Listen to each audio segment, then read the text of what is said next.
Me complace tener la oportunidad el día de hoy de poder presentar este tema, poder conversar acerca del abordaje de vía aérea. El tema de hoy es prácticamente el inicio de una serie de exposiciones en la cual vamos a terminar dando pase a exposiciones como vía aérea difícil, manejo de dispositivos supraglóticos e intubación de secuencia rápida. Como por ser el primer tema, el contenido de esta exposición inicia con los objetivos. Vamos a hablar algunos aspectos acerca de la anatomía de la vía aérea. Vamos a hablar de los ejes de las vías respiratorias y la importancia que tienen una vez que nosotros planeemos abordar la vía aérea. Aquí vamos a hablar acerca del posicionamiento del paciente, que algunas veces no existe en realidad una vía aérea difícil, quizás nosotros mismos creamos esta vía aérea, pero sí, definitivamente hay pacientes con vías aéreas no abordables, ¿no? A la vez vamos a hablar acerca de la técnica de intubación endotraqueal y métodos de comprobación de intubación endotraqueal. Los objetivos de la exposición es recordar y también reforzar algunos aspectos resaltantes de la anatomía de la vía aérea. Se va a presentar un protocolo en el cual hacen hincapié en 5 puntos importantes que quizás no son los que día a día tomamos en cuenta al momento de intubar, pero si nos damos cuenta son aspectos que de una u otra manera influyen bastante en nuestro performance al momento de invadir la vía aérea del paciente, ¿no? Vamos a describir algunas maniobras para mejorar el abordaje de la vía aérea, describir la técnica de intubación endotraqueal y establecer algunas conclusiones respecto al manejo inicial de la vía aérea. Antes de entrar de lleno a lo que es vía aérea, recordar que el proceso de respiración, como bien lo venimos leyendo desde pregrado en nuestra Biblia de Fisiología del Galton, es un proceso que se divide en 4 periodos principales, ¿no? Para empezar, empezamos por la ventilación pulmonar, que se encarga de la entrada y salida de aire a los pulmones. Es netamente aquí donde vamos a describir la vía aérea, para dar pase a un segundo periodo, ¿no? Que es la difusión, que es el pase del oxígeno y el dióxido de carbono desde el pulmón a los capilares pulmonares. El tercer periodo, que es el transporte del oxígeno a las diferentes células del organismo, y la regulación de todo este proceso, fundamentalmente guiado por el cerebro, ¿no? Es así que la anatomía de la vía aérea, vamos a ver que muchos autores lo dividen de acuerdo a diferentes puntos de vista. Para comenzar, vamos a hablar con esta clasificación de la vía aérea superior, en la cual encontramos a las fosas nasales, cuya principal función vamos a ver que es calentar y humidificar el aire que ingresa al organismo, así como filtrar ciertas impurezas que podemos adquirir del medio ambiente. Los senos paranasales, en los cuales encontramos el plexo de Kieselbach, del cual vamos a hablar un poco más adelante, la importancia que tiene comprender la ubicación y el grado de daño que podríamos causar nosotros al manipular vía aérea. Nuestros senos paranasales, que nos van a ayudar como caja de resonancia, y la faringe y laringe, que van a conformar el aparato de fonación. En segundo lugar, vemos la vía aérea inferior, que va a contener 2 zonas, ¿no? Una zona de conducción y una zona respiratoria. Vemos que como principal objetivo de la vía aérea superior es modificar el aire inspirado, ya sea en humedad, en temperatura o en contenido. Para hablar un poco a más detalle de lo que es vía aérea inferior, recordemos un poco de la diatomización bronquial, que es un proceso que se da desde la embriogénesis, siendo la primera división a nivel de la tráquea, siendo esta D0, llegando hasta D23 en muchos casos.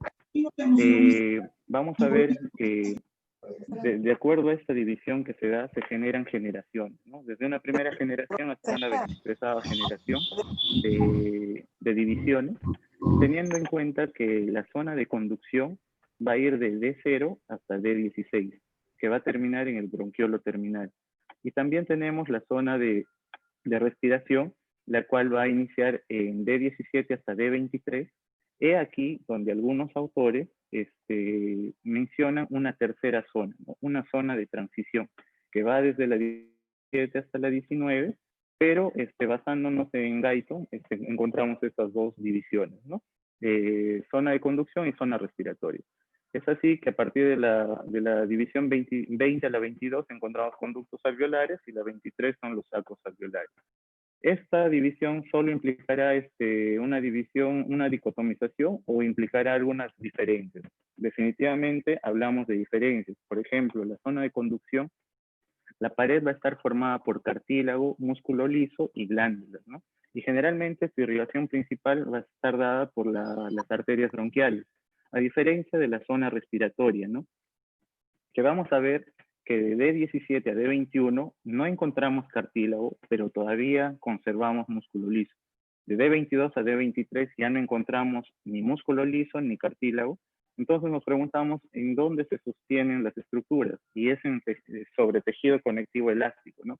Que va a estar unido a los septos alveolares y más la función del surfactante van a evitar el colapso alveolar. La irrigación en esta zona es una irrigación netamente funcional, dada por la arteria pulmonar.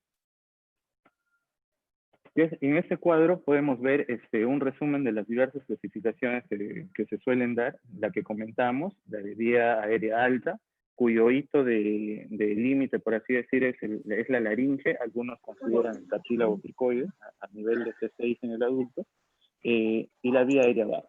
Otros mencionan vía aérea extratorácica y una vía aérea intratorácica, y lo que comentábamos, ¿no? La vía aérea baja, que se puede dividir en tres zonas, por así, según algunos autores: una vía aérea de conducción, una vía aérea de transición y una vía aérea respiratoria propiamente dicha, ¿no? En la vía aérea de conducción podríamos tener alteraciones como asma, EPOC, bronquitis, ¿no? Y a nivel de vía aérea respiratoria como neumonía, CEP, fibrosis. Respecto a los 5 aspectos a considerar que les comenté en esta guía avanzada de vía aérea, publicada por Coloma y Álvarez, mencionan estos 5 aspectos que terminan influyendo en el desenlace o en el grado de complicación al momento de abordar a los pacientes, ¿no? Es así que vemos el plexo de Kieselbach. Vemos que está ubicado en la parte anteromedial del tabique nasal. Es el lugar donde mayormente se originan las epistaxis, y vemos que son epistaxis importantes por el grado de confluencia de irrigación, ¿no? Vemos que confluye la arteria etmoidal anterior, la etmoidal posterior, la arteria espenopalatina, la labial superior y la palatina mayor. Motivo por el cual nosotros, en los casos que vayamos a hacer intubaciones nasotraqueales o usemos dispositivos cánulas nasofaringeas, tenemos que tener mucho cuidado. En el caso de que tengamos algún paciente con trauma maxilofacial, no usar este tipo de vía para evitar estos sangrados mayores. Así como mencionan, para tener en cuenta el plexo de Kieselbach, mencionan a los cóndilos de la mandíbula, que se articulan con la ATM. Si bien es cierto, en un movimiento pasivo, esta articulación puede lograr que la boca se abra hasta en 30 grados. Recordemos que tenemos la posibilidad de subluxar estos cóndilos hacia anterior y debajo del arco cigomático, obteniendo de esa manera una mayor apertura bucal y mayor permeabilidad de la vía aérea. A nivel de la faringe, recordemos, colegas, que una vez que nosotros empecemos con la inducción, ya sea a base de hipnóticos, benzodiazepinas, relajantes neuromusculares, recordemos que la permeabilidad de la faringe depende del tono muscular de estos músculos. Nosotros, cuando relajemos, esta tonicidad disminuye y va a haber un colapso de las estructuras de este nivel, que podrían significar menor permeabilidad de la vía aérea. A nivel de la laringe, tenemos el pliegue glosoepiglótico. Nosotros, cuando intubamos, lo que buscamos es llegar con la punta de la hoja curva del laringoscopio hasta esta parte, hasta la vallécula. Nosotros ejercemos la presión, pero la estructura exactamente que va a levantar la epiglotis va a ser este pliegue. La presión debe ser ejercida sobre este pliegue glosoepiglótico para poder levantar la epiglotis y visualizar la glotis y lograr la intubación. Y aprovechando esta imagen, también veamos los cartílagos aritenoides. Mencionan tener cuidado con estos cartílagos porque una vez que pase el paciente por la intubación, generalmente los daños a nivel de estos cartílagos hacen que el paciente tenga secuelas a largo en el aparato fonador.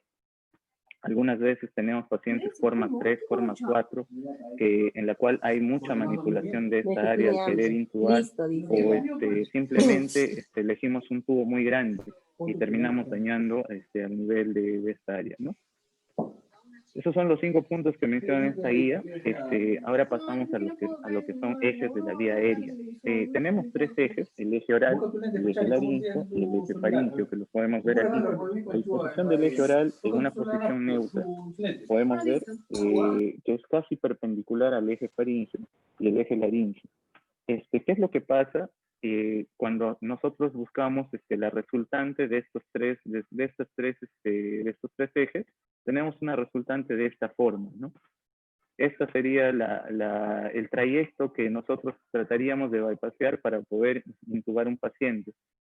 ¿Qué es lo que pasa si nosotros colocamos un cojín bajo la nuca del paciente y elevamos más o menos, hacemos un cambio de posición del cráneo respecto al tórax que genera una variación de 35 grados? Esto es lo que también se denomina como maniobra de olfateo. Muchas veces confundimos la hiperextensión cervical con la posición de olfateo. La posición de olfateo sí o sí implica generar una diferencia de distancia entre la base de apoyo del cráneo con el tórax, generando una variación de 35 grados, y solo con eso estaríamos alineando el eje laríngeo y faríngeo, pero mire, el eje oral no se ha alineado aún, pero nuestra resultante es menos complicada que la anterior. Y si a esto añadimos la hiperextensión de cuello, podemos ver que los 3 ejes llegan a alinearse, tanto el eje oral, laríngeo y faríngeo, y miren la resultante de nuestra vía aérea, completamente diferente a la del inicio, ¿no? Entonces, generando mayor facilidad de poder abordar la vía aérea. Algunas veces, por el apuro, por la premura o la urgencia que enfrentamos frente al paciente, dejamos de lado estas maniobras y se nos complica la intubación aún más, teniendo algunas veces el tip sobre estos pequeños cambios que nos facilitan mucho el abordaje. ¿Qué pasa si solo hiperextiendo el cuello y no hago la maniobra de olfateo? Vemos que se alinean solo los ejes faríngeos y laringeos, pero el eje oral no se alinea y nos da una resultante de esta manera. Cuando nosotros enfrentemos la vía aérea de un paciente obeso tipo 1, tipo 2, o obesidad mórbida, ¿qué es lo que pasa con estos pacientes? El posicionamiento ayuda muchísimo. ¿Cuál es el objetivo en estos pacientes? Lograr que el trago esté a la altura del esternón. Lo podemos generar con colocación de toallas, de sábanas, o en las camas que se puedan, con backup, lograr esta posición que se llama posición de rampa, y lograr que el trago esté a la altura del esternón. A eso añadimos nuestras maniobras que acabamos de comentar, hiperextensión cervical, más posicionamiento que ya está con las almohadas para poder alinear nuestros ejes, ¿no? Entonces, ¿a quiénes voy a intubar? En el contexto de emergencia, mencionan estos de manera concisa aquellos pacientes que tengan alteración en el estado de conciencia, escala de Gomez-Glasgow de 8 a menos, pacientes que presenten obstrucción de la vía aérea, pero previa revisión, no es que está con obstrucción de vía aérea y de frente le intubo, primero hay que tratar de evaluar cuál es el grado. Esta no es una indicación absoluta. La hipoventilación alveolar, que puede ser consecuencia de una ira tipo 2 o fatiga respiratoria por una ira tipo 2 o diazepina. Entonces, ¿qué me pregunto al momento de ver al paciente? ¿Es permeable? ¿Es mantenible? ¿Presente estriol? Si veo que es una vía aérea despejada, pues entonces aquí acabaría la exposición, ¿no? Ya nos vamos, estamos todos tranquilos, ya no hay necesidad de intubar al paciente. Si vemos una vía aérea obstruida, procederíamos a que primero optimizar la posición de la vía aérea. Se recomienda una posición de olfateo, ya sabemos, no es hiperextender el cuello, no es una hiperextensión cervical. Consiste en generar una diferencia de 35 grados entre la base del tórax y la base del cráneo para alinear los ejes y proceder al manejo de una obstrucción por cuerpo extraño, ¿no? Ya sea por extracción directa, lo que amerite la emergencia, y valorar, ¿no? Se maniobra de Henrich también podría ser. Una vez que se supera lo de la obstrucción, preguntar, ¿necesita este paciente apoyo de ventilación con ambú, que le llaman bolsa de válvula en máscara facial? O, o también necesito colocarle una cánula de Guedes, que vamos a ver más adelante. ¿Este paciente requerirá intubación endotraqueal? Es ahí donde nosotros valoramos individualmente a cada tipo de paciente. Y respecto al tercer punto de la vía aérea, menciona una vía aérea no mantenible. ¿A qué hace referencia? A cuando el paciente no tiene buen control de secreción y cuando el paciente no tiene un buen reflejo de deglución. Si vemos que un paciente acumula secreciones, no tiene un buen reflejo de deglución, ese paciente no está en posibilidades de garantizar una protección de vía aérea. Y es así que UpToDate nos presenta este algoritmo. Te haces primero la pregunta, ¿no? ¿El paciente tiene falla en mantener o proteger la vía aérea? Si la respuesta es sí, intúbalo. Si la respuesta es no, pasas a la siguiente pregunta. ¿El paciente tiene falla oxigenatoria o ventilatoria?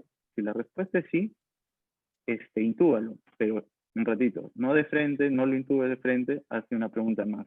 ¿Es tributario o será un candidato para ventilación no invasiva? Si la respuesta es sí, probemos BNI.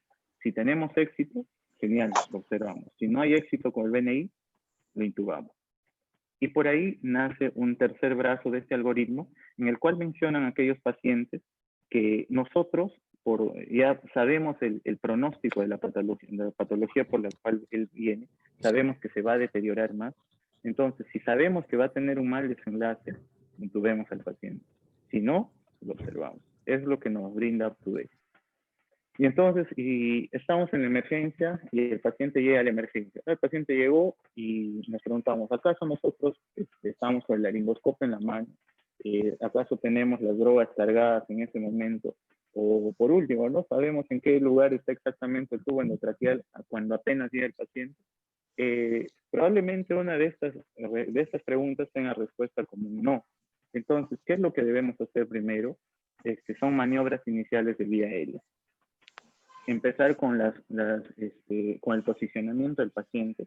Acá nos mencionan una inclinación cefálica con elevación mandibular, que es la hiperextensión cervical, y mencionan diferente al olfateo.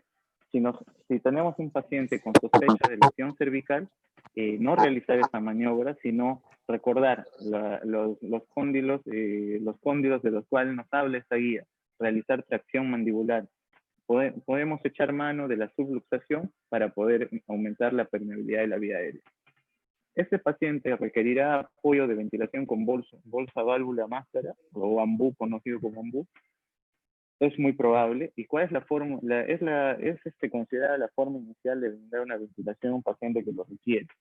Pero para lograr éxito en estos pacientes necesitamos tres elementos. Uno, que la vía aérea esté patente, que tengamos un buen posicionamiento después a las maniobras que hemos realizado. Un sello adecuado, que se logra con la posición en C entre el pulgar y el dedo índice, y con la forma de una E con los tres dedos restantes sobre la mandíbula, sobre el hueso. Lo vamos a ver a continuación. Y una ventilación apropiada, ¿no? Describen que una ventilación apropiada es de un volumen tidal de 8 a 10 cc por kilo, con una frecuencia no mayor a 10 a 12 por minuto, y que no exceda los 20 centímetros de agua. Vemos algunos ambús que tienen una válvula de escape que automáticamente, algunas son regulables o algunas ya vienen por defecto, y cuando se excede de 20 centímetros, tienen fuga, ¿no? Para no ejercer mucha presión al momento de ventilar. Es así que vemos la maniobra en C y la maniobra de una E, ¿no? Acá vemos los tres dedos como si fueran una E y acá una C. Recordemos que la tracción se hace sobre la superficie ósea de la mandíbula, porque si nosotros colocamos nuestros tres deditos sobre la parte medial del cuello o los dedos extendidos, lo que vamos a lograr es empujar la base de lengua hacia arriba, y toda la permeabilidad que estamos ganando por la tracción la vamos a perder tras empujar la base de lengua hacia arriba con nuestros dedos. Recordar es, como vemos acá de mejor manera, si tenemos a alguien que nos apoye con la ventilación, hacemos la maniobra en C y E bilateral, y siempre sobre la superficie ósea. Necesitamos dispositivos de ayuda, contamos con dispositivos de ayuda. Tenemos la cánula orofaringea o la cánula de Guedes y la cánula nasofaringea. ¿En quién uso cuál cánula o no puede usar cuál cánula? Generalmente la cánula orofaringea la podemos usar en pacientes que están inconscientes. En un paciente consciente, estas cánulas tienden a generar un reflejo nauseoso que podría empeorar el estado del paciente. Es la ventaja de una cánula nasofaringea, que quizás es un poco incómoda para colocar, un poco molesta, pero lo podemos usar en pacientes que están despiertos, en pacientes conscientes. Ojo, si es un paciente con trauma maxilofacial, ahí estaría contraindicado su uso. ¿Cómo medimos el tamaño? Para la cánula orofaringea, desde la comisura labial al ángulo de la mandíbula, y en el caso de la cánula nasofaringea, de la narina al ángulo de la mandíbula.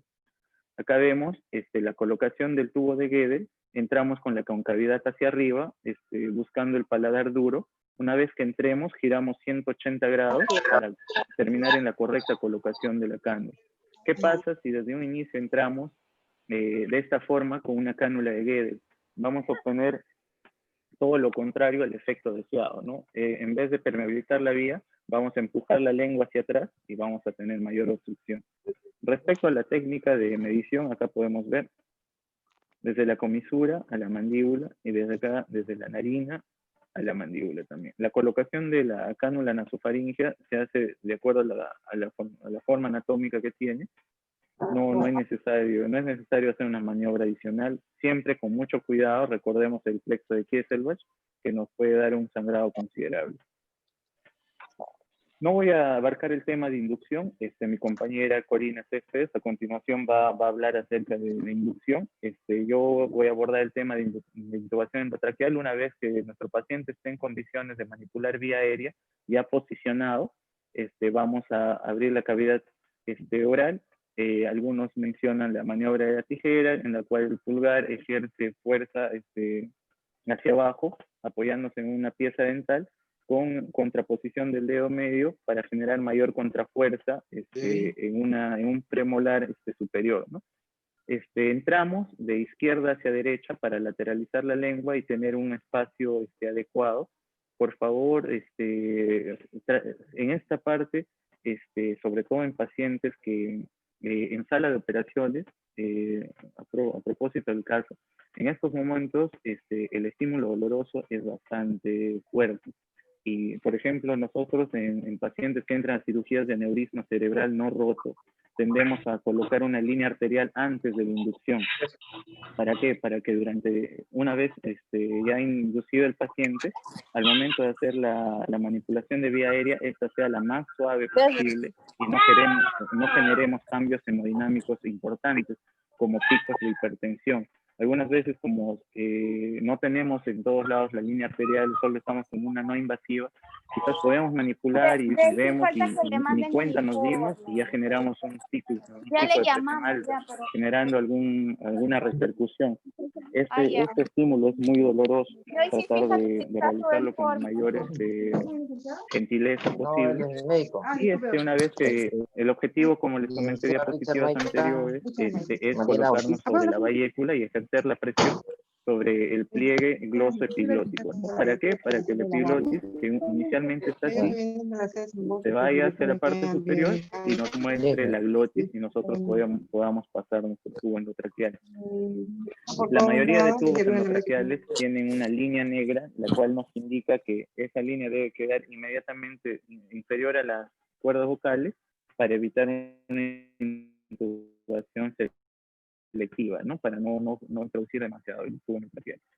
Acerca de la comprobación de la intubación endotraqueal, lo más importante, antes de auscultar capnografía, radiografía, broncoscopía o cualquiera que sea el método, es saber, no hay nada mejor que haber visualizado las cuerdas vocales con certeza y tener la certeza de haber pasado a través de ellos. Luego tenemos métodos clínicos como es la auscultación, que nos ayuda mucho también para ver la simetría, si está bien o está muy metido en nuestro tubo. La capnografía, la radiografía también. ¿Por qué surge la importancia de comprobar si está bien intubado nuestro paciente? se ha visto que cada episodio de intubación esofágica aumentó el riesgo de hipoxemia en un 51%, con un aumento de 11 veces el riesgo de hipoxemia en intentos posteriores.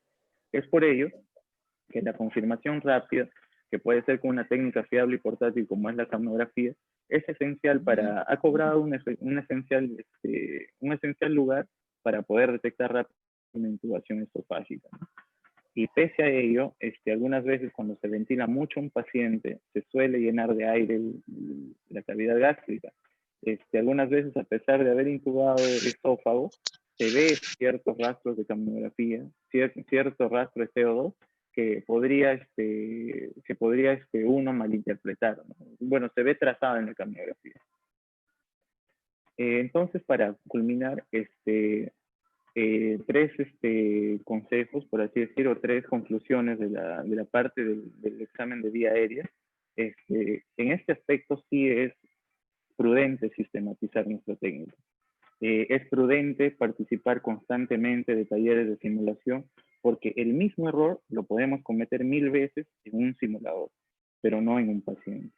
Entonces, mientras más practiquemos, más veces nos vamos a dar cuenta de nuestros propios detalles.